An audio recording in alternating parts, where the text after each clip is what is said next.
Hello. You just had to speak deeper into the microphone. It didn't like this tone, so I don't know. She sultried the microphone on. Yes. Hi, my name is Christopher Sabat. I'm the voice of Vegeta and Piccolo and stuff on Dragon Ball Z. And I'm Monica Rial, and I am the voice of Bulma. We do a few conventions together every now and then, and this is a repeat of a panel that we just sort of pretended that we were doing in another convention. That it kind of just turned out to be a marriage counseling session. We thought we might do that again here. But before we start, we could probably just do like a quick Q&A if you have any questions for us before we start. Does anyone That's right. We do have a microphone right here, so he'll be walking around. If you want to ask a question, raise your hands. There's no questions. People have no... Oh wait, hold on, there's one. Hi, it's good talking to you again. No, it's great talking to you again. Thank you. Yes, my first question is, do you keep up with, well, did you see the last episode of Super? No. No, but do you know about Vegeta's new transformation? Yes. How do you feel about it? I feel very good about it. Are you excited to dub it? I am so freaking excited to dub it, and in about a year when we actually get to dubbing it, it'll be amazing. Sweet. There's a certain, like, I don't always watch ahead on these shows because it sort of spoils it for me. I really like to enjoy it as it comes up, but I do have to keep up with the data that's coming up since I'm kind of like in control of producing it and stuff. So kind of have to know about it. I just don't like to watch the episodes too soon. Understandable. I'd rather let the YouTubers spoil it for me, actually. All right, we got some more questions toward the back. Mickey Mouse is back over there, see? Cuphead.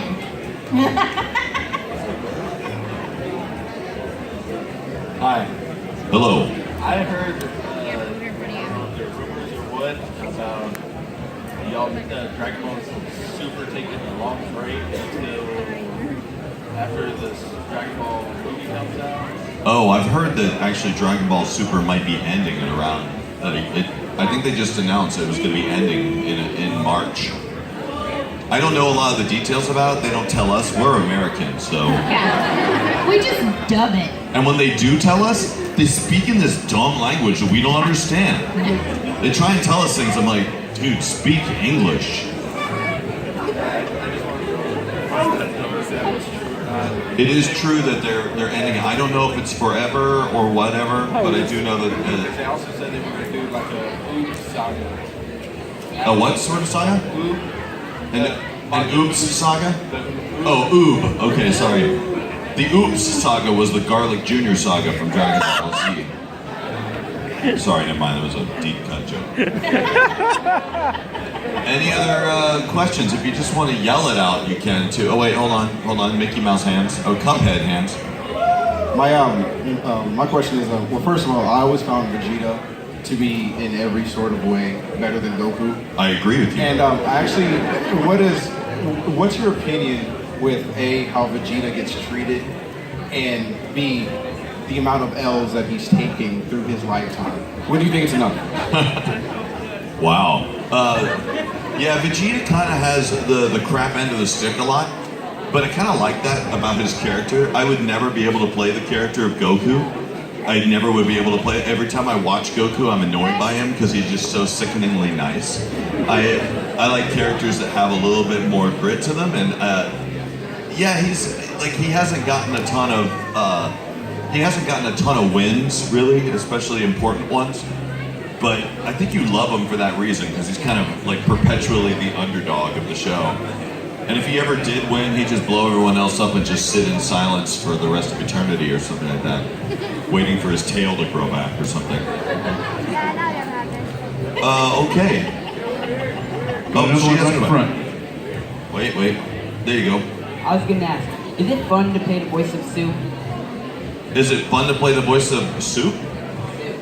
This is for me. Oh, that's why I was really confused. I play Suyu Asui in My Hero Academia, and yes, Floppy is very much fun to play. The only problem is if I have a cold, I can still go to work. And he plays... I play All Might, and I am here! How many of you guys are watching My Hero Academia right now? Yay! Seriously, anyone who did not raise their hand, you really need to get on that. It is seriously one of the best shows I've ever seen. First of all hail Prince Vegeta. Thank you, thank you. And can you say it's over 9,000 for me? I can say that for you. Yes, sir. Oh, right now, as in like, it's over 9,000 for me! You're welcome. Add a little dad joke in there for you as well, you're welcome. While we have a second too, you guys don't forget that tonight starts the Future Trunks saga on Cartoon Network, and Future Trunks is here. Not here, but there. He'll show up. Everybody turns around. No, in the other room, you guys. He's actually with us on this panel, but in a different timeline. Like, That's how that works. except nobody's here and it's really dark and everyone's dead. I think that's actually the timeline that Eric lives in all the time for some reason. I don't know what it is. If you do see him though, you should go by and just at least give him some really big hugs, like really long extended hugs. Like grab him and just like whisper, "I never want to let go" in his ear. And then say, "I never want to let go, Dad." And he likes that even more. All right, we got one right here, purple shirt. Which episode was your longest power-up? My longest power-up. Oh gosh, does anyone know? Like, fans are better at answering that question than I am. They all felt long to me. Gosh, I can't. Was it his when he powered up yeah, that's what I was thinking. Like Majin Buu power-up when he was about to like destroy Majin Buu, or at least attempt to, before yet again he loses. That might be it. Sorry, I wish I had a more creative answer to that. Where's the microphone at now? Hi! So, what I've been curious, as long as Dragon Ball Z has been going on, were y'all like a different personality beforehand? And with the strong personalities that Bulma and Vegeta are, do you now, like, is that your natural personality now? Like, you know, when you talk to people? Has the character like affected our personalities in some way? They're that strong, you know? They are. They are very strong, but I don't think She's better at science now than she ever. I am much better at science and inventing things than I ever thought I would be. No, but on the real, I don't know. I guess she has made little appearances here and there. I might yell a little bit more than I used to. I think my voice is actually lowered in pitch since I started playing Bulma because, you know, yelling. But yeah, and I might be a little snarkier. She's pretty snarky, especially at Super. So you were probably like a meek little girl when you first started the voice, and now you're just like the powerful voice in the room telling this guy what to do? That's voice acting as a whole. Before I started voice acting, I was the most socially awkward, like quiet. You were? Yes. I mean, you were socially. Shut up. And then now you see that I am totally not that person, and I have no problem telling Chris Sabat to shut up. I know, which is very brave I of saw you her. shut him down. It was awesome. What about you? Are you Vegeta? I am kind of the same person I was when I first started working on this, except right after I recorded Vegeta, I am definitely one of the meaner people you will meet. Like, when you try this, or don't actually, lock yourself in a room and just scream for about 4 hours, and you'll discover how nice you are right afterwards. Like, I'll come home and I'll be like, "Ugh, I'm so tired." And then my wife will go, "How was work today?" I'm like, "I don't even want to talk about it." She's like, "You recorded Vegeta today." I'm like, "I don't want to talk." Okay, yes, I did. Yeah, I can be a little grumpy after recording angry characters in the booth. Good thing about Super, though, is that there have been so many kind of comic moments with him, like fun moments, that actually I leave in a pretty good mood all the time. It's kind of like free therapy. You just yell in a box for hours on end. It is too. You're really sweaty and you can't talk, and it just kind of cures you from having to deal with anyone for a few days. Okay, so I know both of y'all have played some extensive characters in a lot of animes. Yeah. What are some of y'all's most memorable characters besides Dragon Ball? Besides Dragon Ball, what are our most memorable characters? You know what? We did do a show, like way back when, we did a show called Speed Grapher. Oh my gosh, yes. And Speed Grapher was a really great show, and Chris and I, even though our voices are so different, we end up playing opposite each other a whole lot. And that one was one of the first ones, I think, where we really got to work together on something in that capacity. It was like a dark, driven anime. It was totally Has anyone out there different. seen Speedgrapher at all? There's You're like flipping through two it's pretty dark. Yeah. I mean, it's an adorable little show about a guy, like a war photographer, who witnesses something he shouldn't, and then gets kissed by an underage girl, and then can kill people with his camera. Yeah. It's a family fun show. show. Another show I've loved that we worked together on is probably one of my favorite shows. Is called Panty and Stocking, featuring Garnabelle. Yeah, I play Garnabelle in that show, man. It is such a fun show to play. And Yona of the Dawn. Yona of the Dawn was cool too. Oh yeah, you get out that honey. Yeah, we can honey. recreate the honey scene from Yona of the Dawn. Please don't. Okay. Recently, we were I would play one of my favorite roles recently, where I played this Akita dog or something like that. It's a big, fluffy, white dog.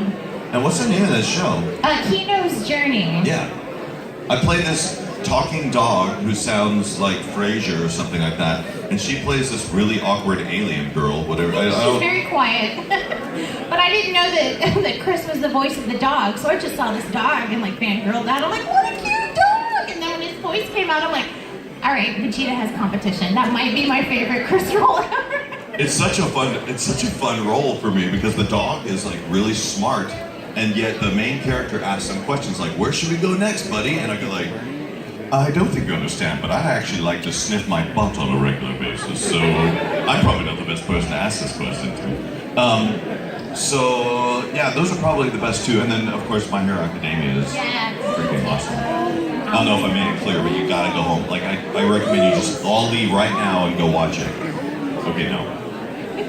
Okay, any other questions? There's one over there. And put that microphone practically in your mouth to do it. Thank you. So I'm a big fan, and I had a really big favor to ask you. Yes, as long as you say it very loudly. Could you please say, "Hey, it's me, Goku," in Vegeta's voice? Okay. Hey, it's me, idiot Kakarot face. I'm a loser and I fell on my head as a child. And that's the only reason I'm good, and I win all the time for some dumb reason. And I am number 2.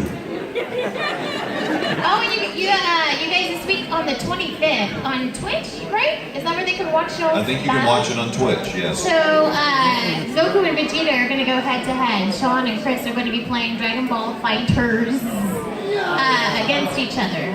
So you need to go root for Vegeta. It started as like a little Twitter spat between me and Sean where we were kind of arguing with one another, and Funimation kind of grabbed hold of it and said, yeah, we can do this. So we started challenging each other to fighters, and I guess next Thursday we're going to be streaming it. So definitely, how many of you guys are excited for Dragon Ball Fighters? I can tell you firsthand, it is by far the best Dragon Ball game that I've ever played. It is absolutely outstanding. One of the best fighting games you'll ever experience. It's incredible. Okay. Got time for a couple more questions. We got one right there in the front. Okay. So I was really wondering, what's it like working with Vegeta 2.0, Brian Drummond, having him in the room with you at the same time? Oh, we were technically not in the room with each other. Brian Drummond is, if you guys have been watching the dub of Super, I decided I was going to call Brian because he's a buddy of mine. He lives in Canada, Vancouver. And I figured it might be a nice gesture since there's this copy Vegeta scene to bring in the original Vegeta, like the guy who was Vegeta when you were like 6 years old. And so it's a really fun episode, and it was really nice hearing him on the show. I got major feels from it, just like I think everyone else did as well.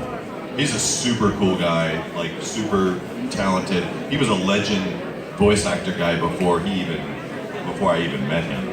They were kicking ass out there.